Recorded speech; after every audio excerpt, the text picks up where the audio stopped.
Have you ever picked up your phone without knowing why?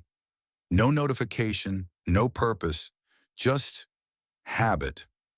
You scroll for a few seconds, maybe minutes, maybe longer. And when you finally put it down, you don't feel rested. You feel slightly tired, slightly empty, and somehow more distracted than before. This video isn't about deleting apps or becoming disciplined overnight. It's about understanding why your phone has such a strong grip on you and how emotionally strong, successful people quietly loosen that grip. Chapter 1. It's not weakness, it's design. Most people think phone addiction means lack of willpower. That's not true. Your phone isn't neutral. It's designed to pull you back. Every swipe, every refresh, every notification, they all trigger tiny dopamine hits, the same brain mechanism involved in gambling. Researchers call this variable reward. You don't know what you'll see next, and that uncertainty keeps you hooked. This is why successful people don't shame themselves for phone use. They understand one thing. You're not fighting a bad habit. You're fighting a system. Chapter 2. We use phones to escape feelings. Here's a hard truth most people avoid. We don't reach for our phones because we're bored.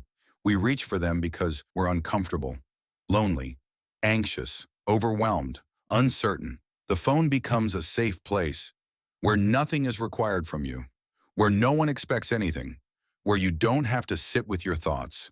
Psychologists call this emotional avoidance. High performers notice this pattern early. They don't ask, "How do I stop using my phone?" They ask, "What feeling am I avoiding right now?" Because until you address that feeling, no app blocker will work for long. Enter Chapter 3. Why willpower always fails.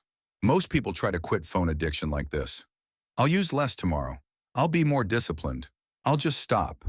And then they fail. Not because they're weak, but because willpower is a short-term fuel. Studies on habit change show something important. People who rely on willpower burn out. People who redesign their environment succeed. That's why CEOs, writers, and athletes don't control themselves all day. They remove friction, phone out of reach, notifications off, clear boundaries between work and scrolling. They don't fight temptation. They make temptation inconvenient. Cardio Chapter 4. Replace, don't remove. Here's what most advice gets wrong. If you only remove the phone, you leave a void, and the mind hates empty space. Successful people don't just quit phone use, they replace it. Morning scrolling becomes a quiet 5 minutes. Waiting with a phone becomes observing your surroundings. Night doom scrolling becomes a winding down ritual. Not dramatic habits, small, humane replacements, because the goal isn't productivity, the goal is presence. Chapter 5. Your attention comes back. At first, quitting phone addiction feels uncomfortable. Your mind feels restless, time feels slower, silence feels louder. That's normal. Neuroscience shows that dopamine systems need time to recalibrate.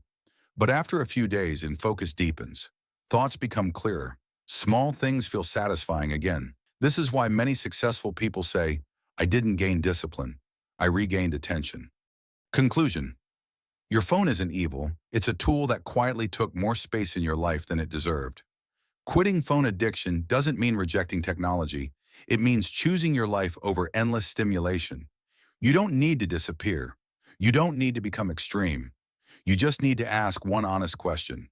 Is this helping the life I want to build? Because the moment you reclaim your attention, you reclaim your direction. And nothing changes your life faster than where your attention goes. If this resonated with you, take one moment before reaching for your phone again. Just one moment. That's how it starts.